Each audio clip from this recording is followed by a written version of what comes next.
Jadi gini, talking about this industry, lo memulai di umur lo yang sangat muda. Lo masuk di Indonesian Idol 2017, lo tidak masuk jajaran yang utama 5 besar pada saat itu, tapi karir lo melesatnya jauh banget, ibarat kata bintang jatuh gitu, kagak jatuh ke bumi, jatuhnya makin naik gitu. Oh, kayak bintang terbang dong. Bintang terbang, gitu ya, makin tinggi. Amin. Gitu. Tapi perjalanan ke sana juga tidak mudah. Banyak problem juga yang lo alamin. Lo sempet sakit juga pas lagi di karantina kalau gue nggak salah. Sempet beberapa lama waktu itu. Gue sakit? Enggak. Bukan gue yang sakit di karantina. Temen gue.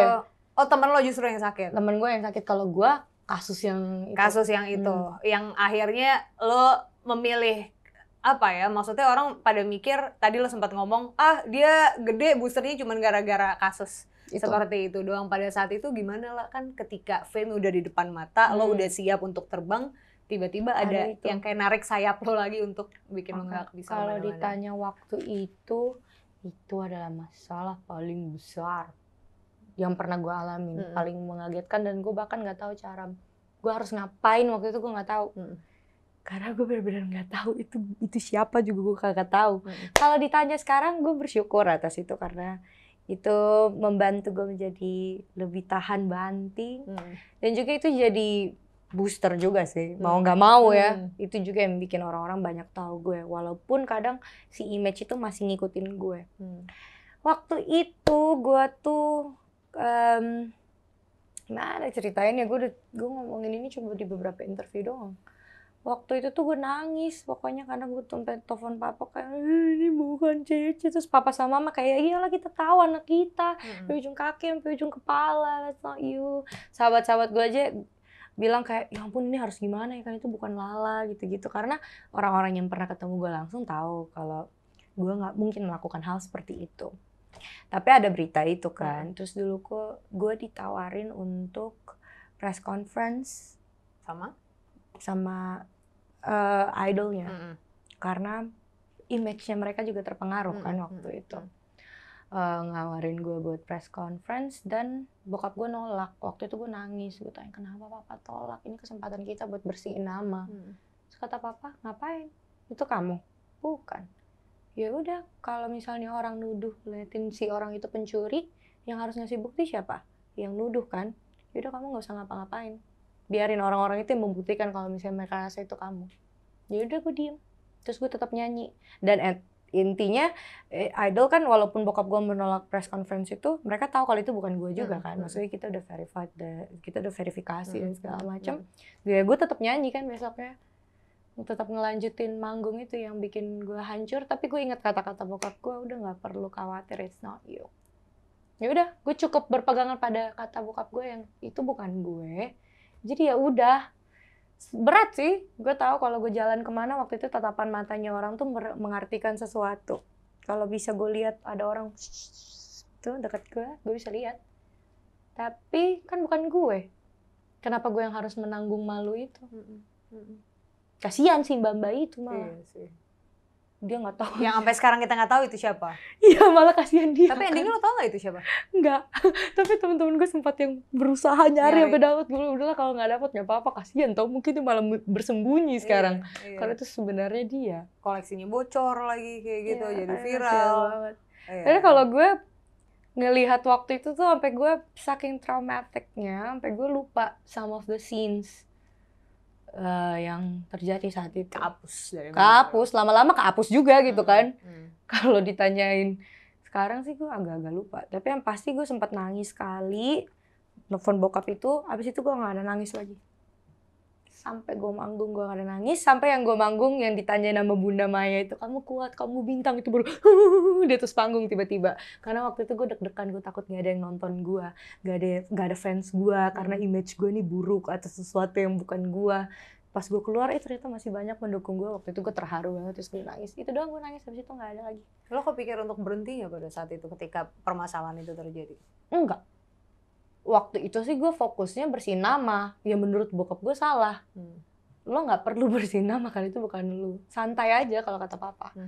Apa yang kamu butuhkan? Keluarga percaya kamu, kita semua percaya karena kita tahu kamu. Teman-teman kamu, semuanya percaya karena kita kenal kamu.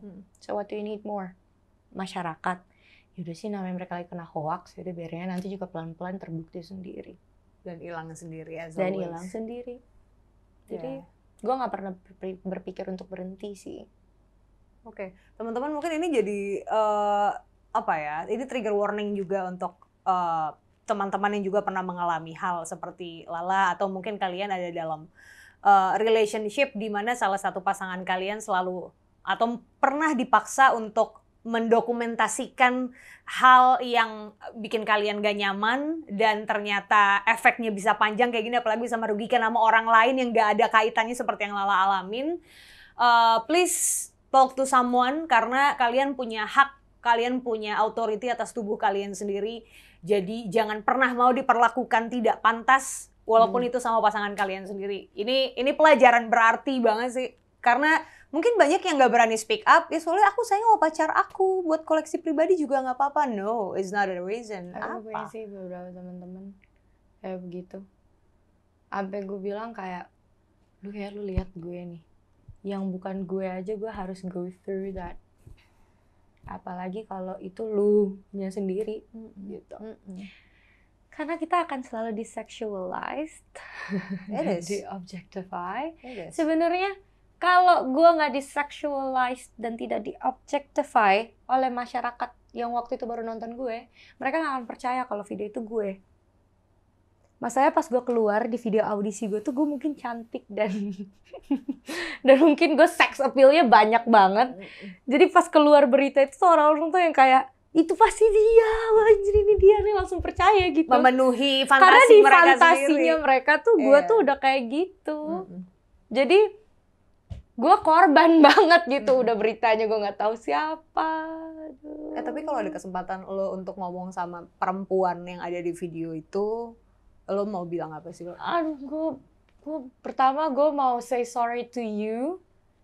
Gue nggak tahu sih alasan dibalik video itu yang lo buat apa, tapi gue mau bilang maaf juga ke lo karena kasihan banget lu ya kemana-mana videonya dan itu bilang gue. Mungkin sedih juga ya lu, walaupun orang nggak tahu kalau itu lo, tapi I'm so sorry karena semua orang membuat kita mengalami itu, dan terutama orang itu yang bilang itu gue, yang bikin si akun lain itu yang aneh banget, nggak tahu keluarnya dari mana. So sorry buat lo, dan mari kita maafin si orang itu. Ya semoga lo bisa maafin dia deh. Kalau gue sih gue udah maafin sih, gue udah nggak peduli. Tapi maaf ya, maaf banget. Mungkin gara-gara gue audisi juga lo kena itu. Sorry. Dan buat penyebarnya gue sumpahin lo cepetan kena polisi. Nyokap gue lapor polisi loh. Oh ya, pas lagi kejadian itu. Setelah udah itu tuh nyokap gue banget yang sebenarnya ya namanya anak perempuan ya kan. Bokap gue sih udah nggak perlu kan bukan dia, tapi nyokap gue berusaha banget. Waktu itu tempat lapor polisi gue udah yang dicek cengkeraman kepala, disesuaiin semua. Kan ahli-ahli langsung pada ikutan ngomong tuh, ngeliat kemiripan gitu. Gue sampai dicek lah, pokoknya gue dicek gitulah bahasanya. Gue inget banget waktu itu dicek tuh. Oh ya, gue nangis 3 kali deh berarti. Sama nyokap gue matanya udah berair-air. Why do I have to go through this? Gitu sama mama. Tapi kayak waktu itu pas lagi dicari-cari lagi tuh katanya terlalu susah apa-apa juga. Akhirnya aku bilang ke mama, ya udah mah. Malah kita capek juga. Jadi kita nggak perlu fokus ke situ lagi lah, kita fokus ke yang lain aja. Udah deh abis itu.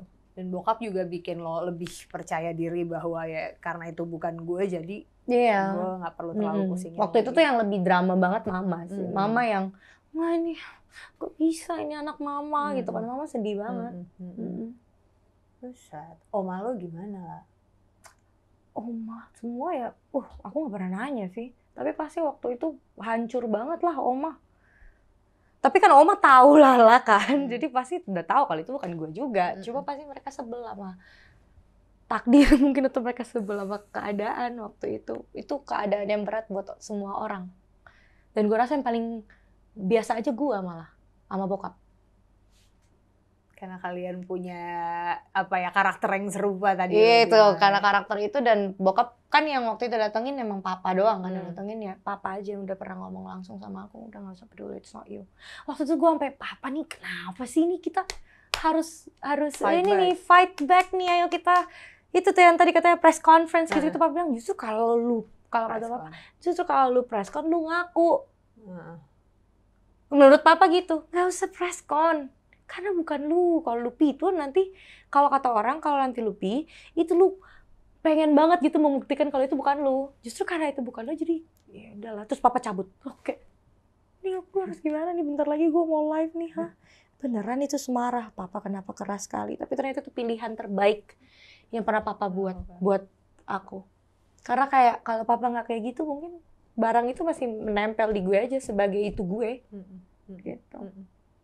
Until now. Masih menyisakan traumanya banget sampai sekarang nggak sih? Trauma sih enggak. Waktu itu traumatik. Sekarang sih gue bisa membicarakan ini dengan bebas. Santai, kan? Dengan santai. Waktu itu sih iya, gue takut gue ngomong orang malah mikir dia kan gitu. Kalau sekarang gue udah kayak ya udahlah, sampai teman-teman gue sampai kadang masih bilang, masih ada yang nanya gue lo itu lo apa bukan? Terus gue kayak cerita lama. Gitu. Cerita lama. Tapi cewek badannya bagus loh. Gue masalahnya nggak kayak gitu. So, jangan lupa untuk like, subscribe, komen, dan juga share video ini ya. Sampai ketemu di Jadi Gini berikutnya. Bye-bye.